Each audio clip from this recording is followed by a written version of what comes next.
लीजिए एक मक्खी है, एक मक्खी होती है छोटी सी, यदि वो मक्खी लोहे को तौलने वाली तराजू में बैठ जाए तो क्या कोई फर्क पड़ेगा? उस तराजू में कोई फर्क पड़ेगा?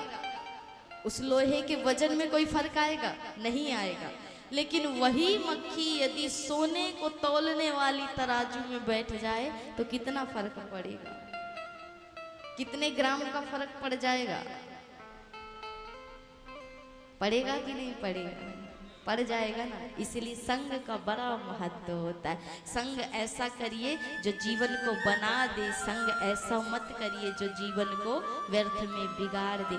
इसलिए कहा सत्संग करिए, संतों का संग करिए, सद्पुरुषों का संग करिए, जो भागवत के पथ पर चल रहा है, इस भक्ति के पथ पर चल रहा है, उसका संग करिए। भगवान को प्राप्त करना आसान है। दो ही मार्ग हैं, एक है ज्ञान मार्ग, एक है भक्ति मार्ग। तो ज्ञान मार्ग से तो आप पा नहीं सकते हो, ज्ञान बड़ी जटिल चीज है, कठिन चीज है, ज्ञान से पा नहीं सकते, भक्ति से पाएंगे। तो महाराज भक्ति से जब पाने निकलोगे ना तो भक्ति में भी बड़े ताने हैं। जगत का क्या नियम है भोलेनाथ ने बताया।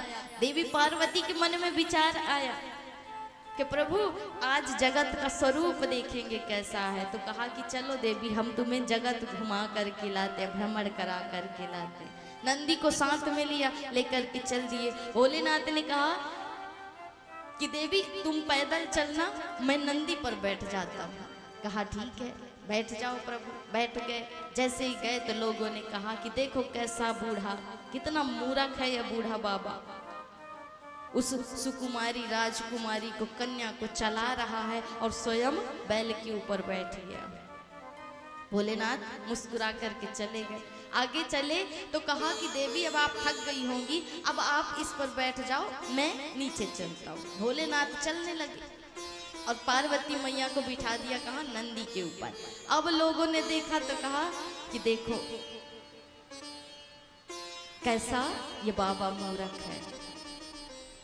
उस कन्या को बैल के ऊपर बिठा दिया और बेचारा बूढ़ा बाबा खुद नीचे चल रहा है। बताओ ये कैसी नारी है, इसको नीचे चला रही है, स्वयं इस पर बैठ करके चल रही है। अब कुछ दूर चले, पार्वती मैया भी उतर गई। भोलेनाथ ने कहा अब दोनों बैठेंगे साथ में। अब दोनों बैठ गए। फिर जैसे निकले तो लोगों ने देखा और कहा कि बताओ कितने दोनों अत्याचारी हैं, कितने अधर्मी हैं, पापी हैं। बेचारा बूढ़ा बैल मरा जा रहा है, इसके ऊपर दोनों चढ़ करके बैठ गए। भोलेनाथ ने कहा अब यहाँ से भी उतर जाओ। अब दोनों पैदल चल रहे हैं, साथ में नंदी भी चल रहे हैं। तो लोगों ने देखा और कहा कितने मूर्ख हैं दोनों, सवारी साथ में और दोनों पैदल चल रहे हैं। तो भोलेनाथ ने कहा यही जगत का नियम है, जगत का स्वरूप है देवी, कि आप अच्छा भी करोगे तो भी टिप्पणी है, बुरा भी करोगे तो भी टिप्पणी।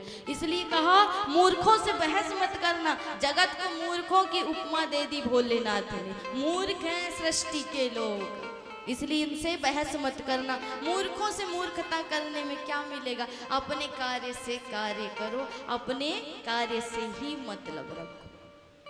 तो आपको जो अच्छा लगे वो करो। सिर्फ मार्ग दो ही हैं भगवत प्राप्ति के, एक है भक्ति, दूसरा है ज्ञान। लेकिन कलयुग में ज्ञान से भगवान नहीं मिलेंगे, भगवान मिलेंगे भक्ति से। भगवान मिलते हैं प्रेम से महाराज। इसलिए यदि भगवत प्राप्ति करनी है, भगवान की प्राप्ति करनी है तो भक्त के चरण पकड़ लो। तुलसी बाबा ने किसके चरण पकड़े थे? विभीषण जी ने किसके द्वारा राम से मुलाकात की? माता जानकी को राम से किसने मिलाया? किसने मिलाया? राम कथा नहीं सुनी? राम कथा ही नहीं सुनी आज तक? हनुमान जी महाराज ने मिलाया महाराज। तुलसी बाबा को किसने मिलाया? विभीषण जी को किसने मिलाया? जानकी मैया को किसने मिलाया? हनुमान जी ने ही तो मिलाया। हनुमान कौन है? भगवान के सबसे प्रेमी भक्त हैं, और यदि भक्त का चरण पकड़ लिया तो भगवत प्राप्ति संभव है। हनुमान जी जब तक नहीं मिले थे, तुलसी बाबा भी भटक रहे थे, रोज सत्संग करते थे, उसी सत्संग में हनुमान जी आते थे। लेकिन जब तक हनुमान जी नहीं मिले तब तक राम जी नहीं मिले। तब किसी ने एक दिन बताया कि जो सबसे किनारे पर और सबसे पहले आकर के बैठता है कोढ़ी का रूप लेकर के, उसके चरण पकड़ लेना, तुम्हें भगवान की प्राप्ति है जाएगी। हनुमान जी ने दूसरे दिन देखा, और जैसे ही देखा तो सत्संग में मन न लगे, उन्हीं का इंतजार कर रहे थे। जैसे ही वो बाबा आए तो जा करके सत्संग छोड़ दिया महाराज और चरण पकड़ लिए। हनुमान जी कहते कि दूर है जा, दूर है जा, तुझे भी ये रोग लग जाएगा। तो कहा महाराज यही रोग तो लगाना चाहता हूँ जो तुम्हें लगा है। बोले कौन सा रोग? बोले राम नाम का रोग, यही रोग तो मुझे भी लगाना। आज तो पैर नहीं छोड़ूंगा जब तक मुझे राम के दर्शन नहीं कराओगे। मुझे पता चल गया कि तुम कौन हो, मुझे अब पता चल गया कि तुम कौन हो। तो हनुमान जी ने कहा कि आज तो दर्शन नहीं होंगे, लेकिन तुझे घाट पर दर्शन होंगे। जहाँ पर तू नित्य चंदन घिसता है ना, वहीं पर तुझे दर्शन होंगे। हनुमान जी चले गए कह के। अब तुलसी बाबा नित्य की भांति घाट पर बैठे हुए थे, चंदन घिस रहे थे। जब चंदन घिस रहे थे तो दो सुंदर राजकुमार आते हैं और बाबा से चंदन मांगते हैं।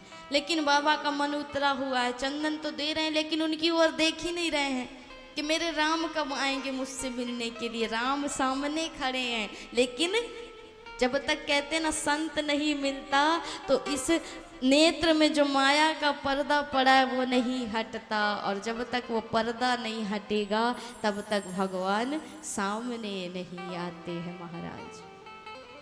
तो जब तक ये पर्दा नहीं हटेगा ना, ब्रज में एक गोपी आई तो उसका नया नया ब्याह हुआ था महाराज। अब नया नया ब्याह है, हाथों में मेहंदी लगी है, मेहंदी लगी है, सामने बिहारी जी का दरबार है, बिहारी जी बैठे हुए हैं सामने। बिहारी जी के यहाँ भी मंदिर में नियम है कि कुछ सेकंड में पर्दा डाल दिया जाता है, ताकि आप इतना ना देख लें कि भगवान आपके पीछे पीछे चले जाए, इसलिए पर्दा डाल दिया जाता है। तो पर्दा डाले तो बिहारी जी के जो सामने पर्दा है वो तो उनके हाथ में है, वो जब चाहे तब पुजारी को कह दे, पुजारी हटा देगा। लेकिन उस नारी के सामने भी एक पर्दा है, उसे कौन हटाए? तब साक्षात्कार हो। तो बिहारी जी के सामने का पर्दा तो हट गया, लेकिन अभी भी उसे दर्शन नहीं हो रहे हैं। क्यों नहीं हो रहे? क्योंकि उसके सामने भी तो एक पर्दा है, उसे कौन हटाए महाराज? वो खुद तो हटा नहीं सकती, हाथों में मेहंदी लगी है, तो उसे कौन हटाए? यहाँ वहाँ ढूंढने लगी, देखने लगी तो बगल में उसका पति खड़ा था। पति की दृष्टि गई, उसने पर्दा उठाया, और जैसे ही उठाया तो आज भक्त और भगवान का तब साक्षात्कार हुआ। कहने का अर्थ ये है कि ये मेहंदी, ये नई बहू कोई और नहीं, वही संसार में आने वाला हर जीव है जिसके सामने माया का पर्दा पड़ा है। ये पर्दा उठ नहीं सकता। क्यों? वो उठा नहीं सकता। उसके हाथ में मेहंदी लगी है, किसकी? आसक्तियों की मेहंदी लगी है। रोग लगा है संसार का महाराज, और जो आसक्तियों की मेहंदी लगी है उससे वो स्वयं तो पर्दा हटा नहीं सकता। अब बेचारा यहाँ से वहाँ भटके, कभी इस मंदिर कभी उस मंदिर में भटके, लेकिन कोई मिला नहीं। तो कहा सच्चा सदगुरु जब तक ना मिले, सच्चा गुरु जब तक ना मिले, वो संत ना मिले, तब तक कौन उस पर्दे को उठाए? ये पति कोई और नहीं, वही गुरु हैं जो इस माया के पर्दे को उठाते हैं। जब ये पर्दा उठे तभी तो भगवान के दर्शन हो। उसी प्रकार गोस्वामी जी के साथ हो रहा है। भगवान सामने खड़े हैं, चंदन मांग रहे हैं, लेकिन नहीं देख पा रहे हैं। क्यों? क्योंकि मन अभी भी दुखी है कामनाओं से। एक कामना है ना, इसलिए दुखी है।